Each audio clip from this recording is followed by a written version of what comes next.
Greetings everyone and welcome to day number 196 coming to you tonight from Ukraine.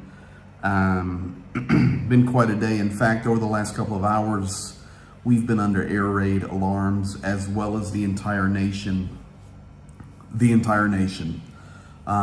are some reasons for that, and I'll get to those in just a moment. Tonight also going to be talking about some of the things that we've been doing today in preparation for rolling out again here pretty soon.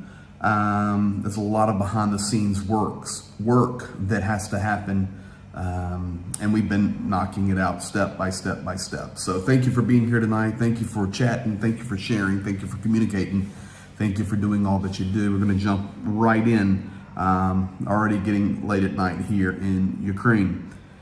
So why is the entire nation under an air alarm tonight? Well, there is a reason. And the reason is because Ukraine has done a really good job in two areas.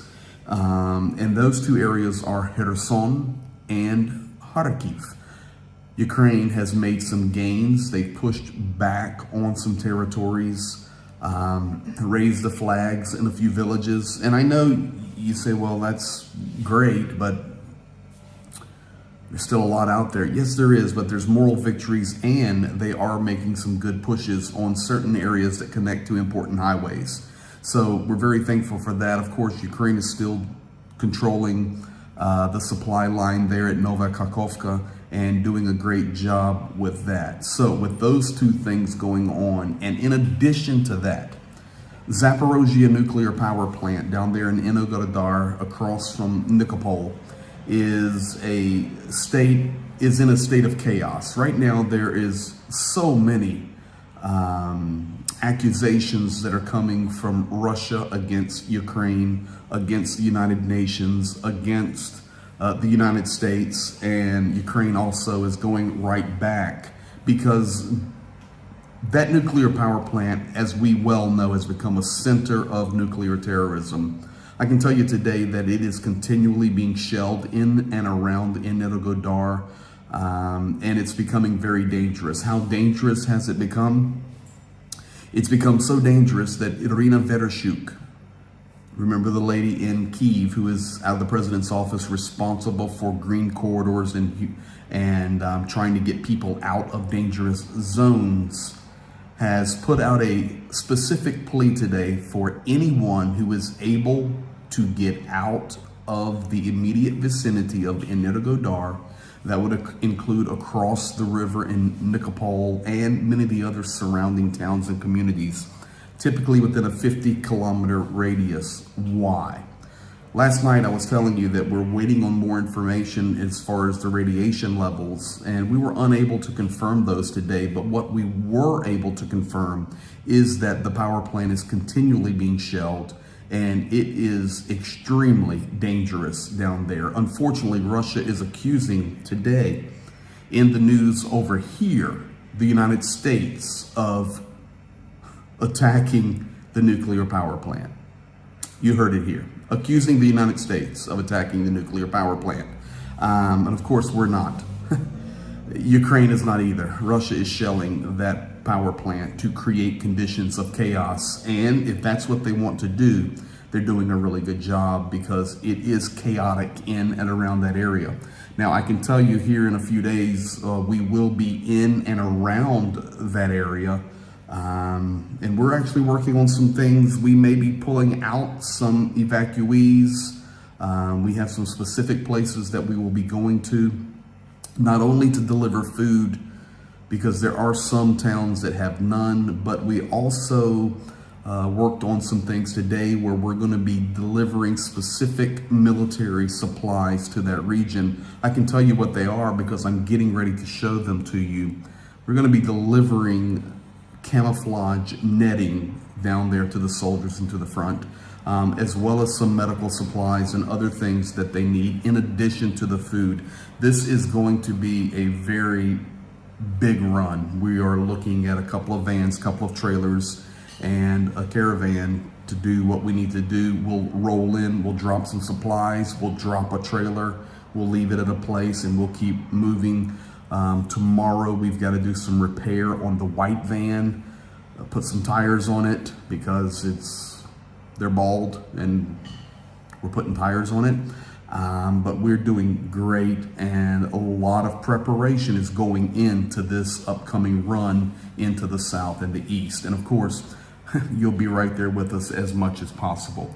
Now, a city that we've not talked about much lately, but we need to keep our eye on it, is Mariupol. Mariupol is a city that is completely occupied and under the control of Russia. Students are studying, of course, Russian systems, Russian history. The infrastructure there is completely converted to the Russian system. Mariupol, as of today, is not just occupied, but it's really becoming Russian. So it's a challenge. But with that said, people are struggling there. They're struggling with their lives. They're struggling with food. They're struggling with infrastructure. In fact, tonight I received some video from a friend of mine who shared what it looks like on the bus system in Mariupol. It is complete chaos. Why is it chaos? It's chaos because they're only able to run a few buses. And for everyone down there, that's basically their only means of transportation because everything else is destroyed. And it is absolute chaos to get on a bus in Mariupol. Check this out.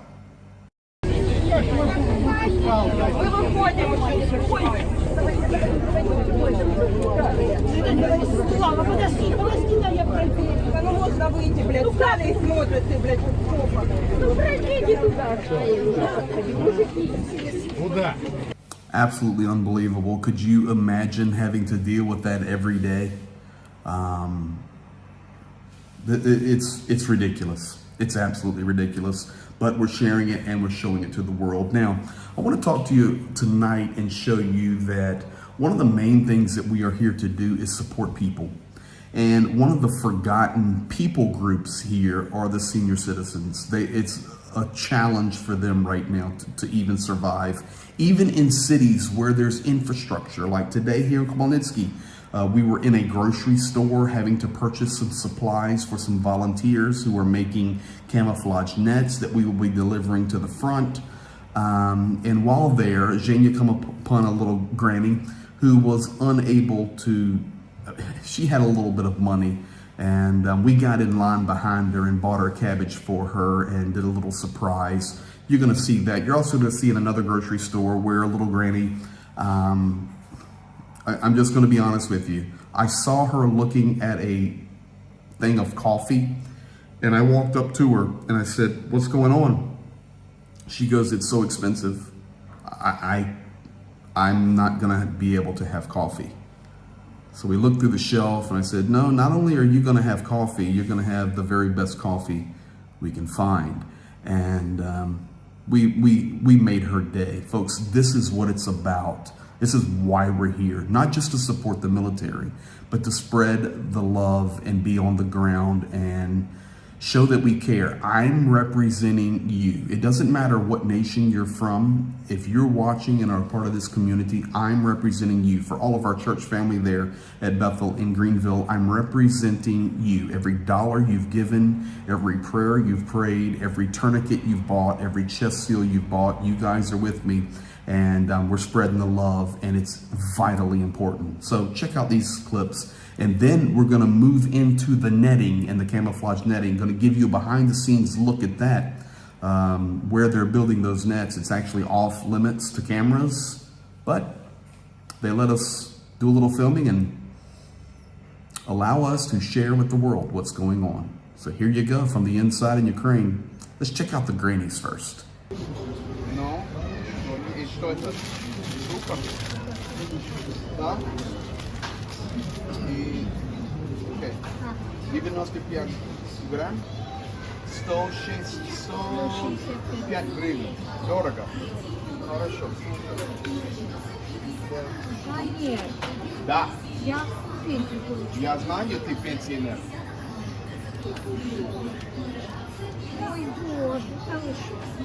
Ой, что? Тут моя зайка. Ой, боже. Да, нужен супер, нужен кава и самый лучший вариант. Понимаешь? Это мне надо. Бог благословит нас. Спасибо. Спасибо. Хорошо.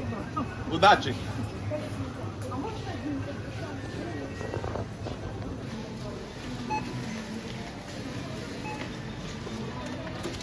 Ребят, ну гарного дня приходите.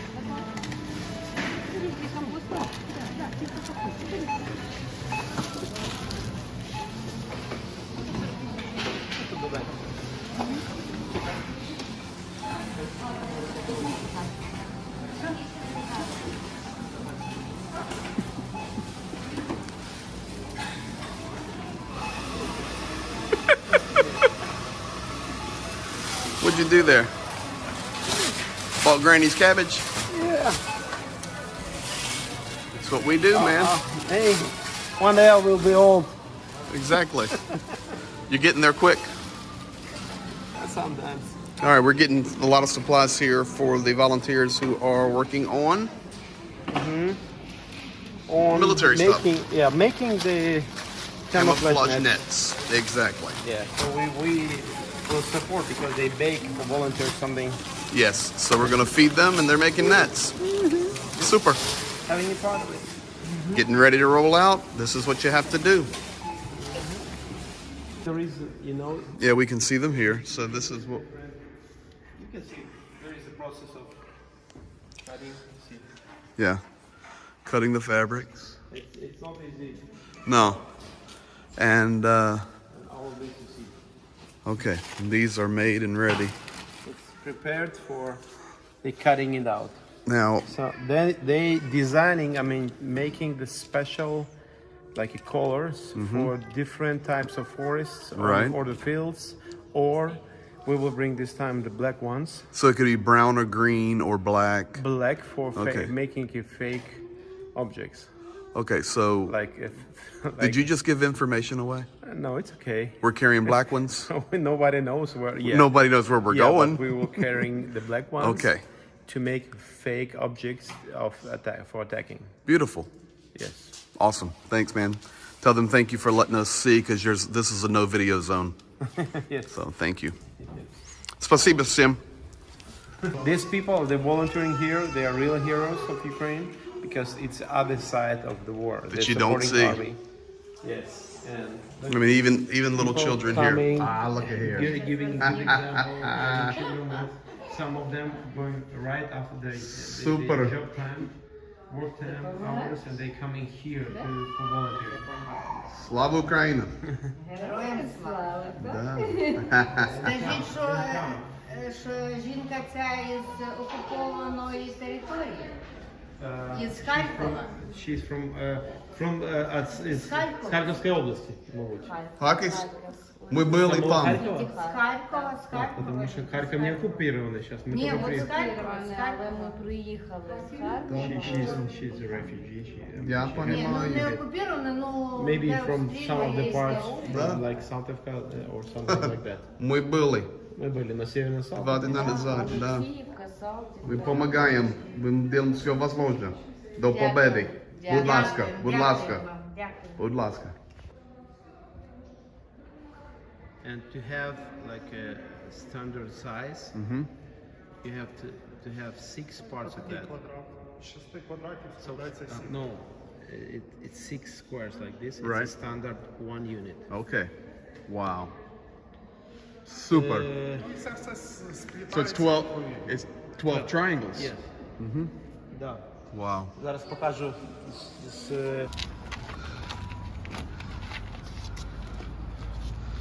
He was smart. Putting it on his shoulder. Okay. We're gonna need a tractor trailer.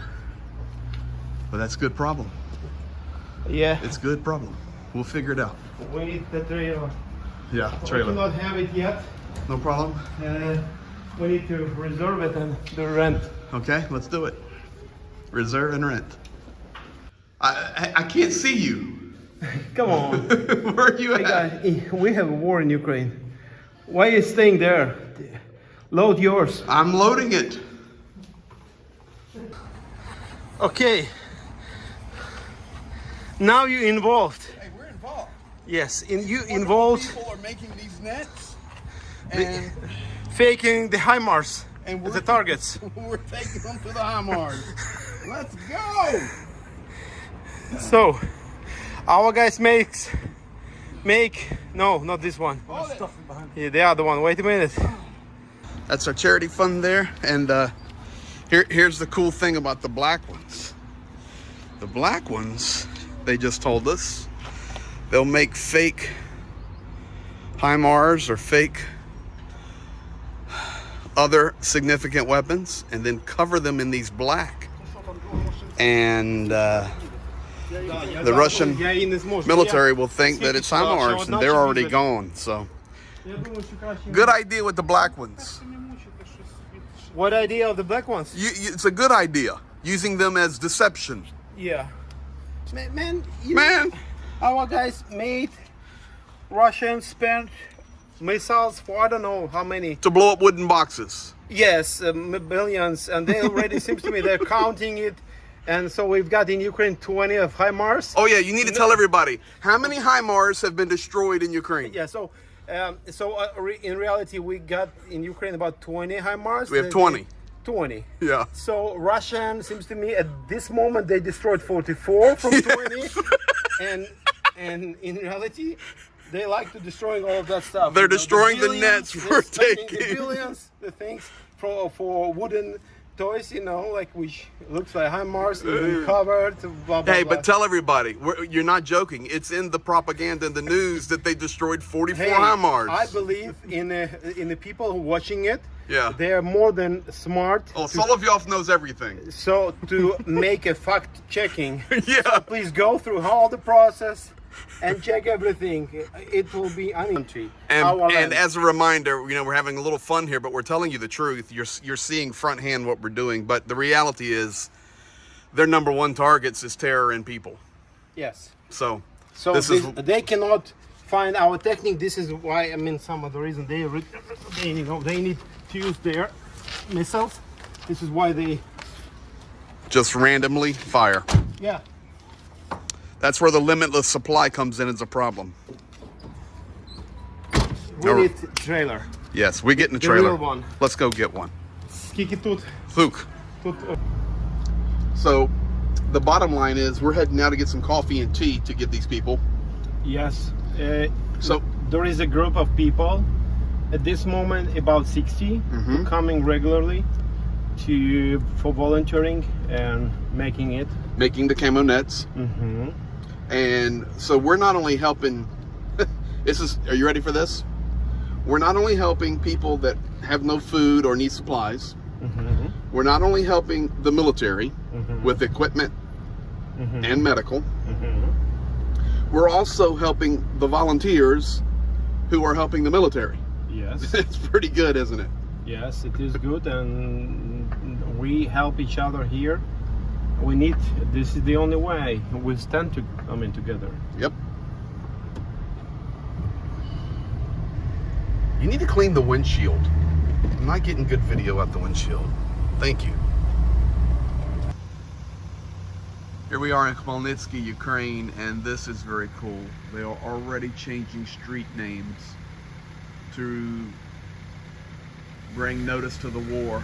So that says Ulitsa Geroyev Mariupolia. So the heroes of Mariupol Street. Pretty cool.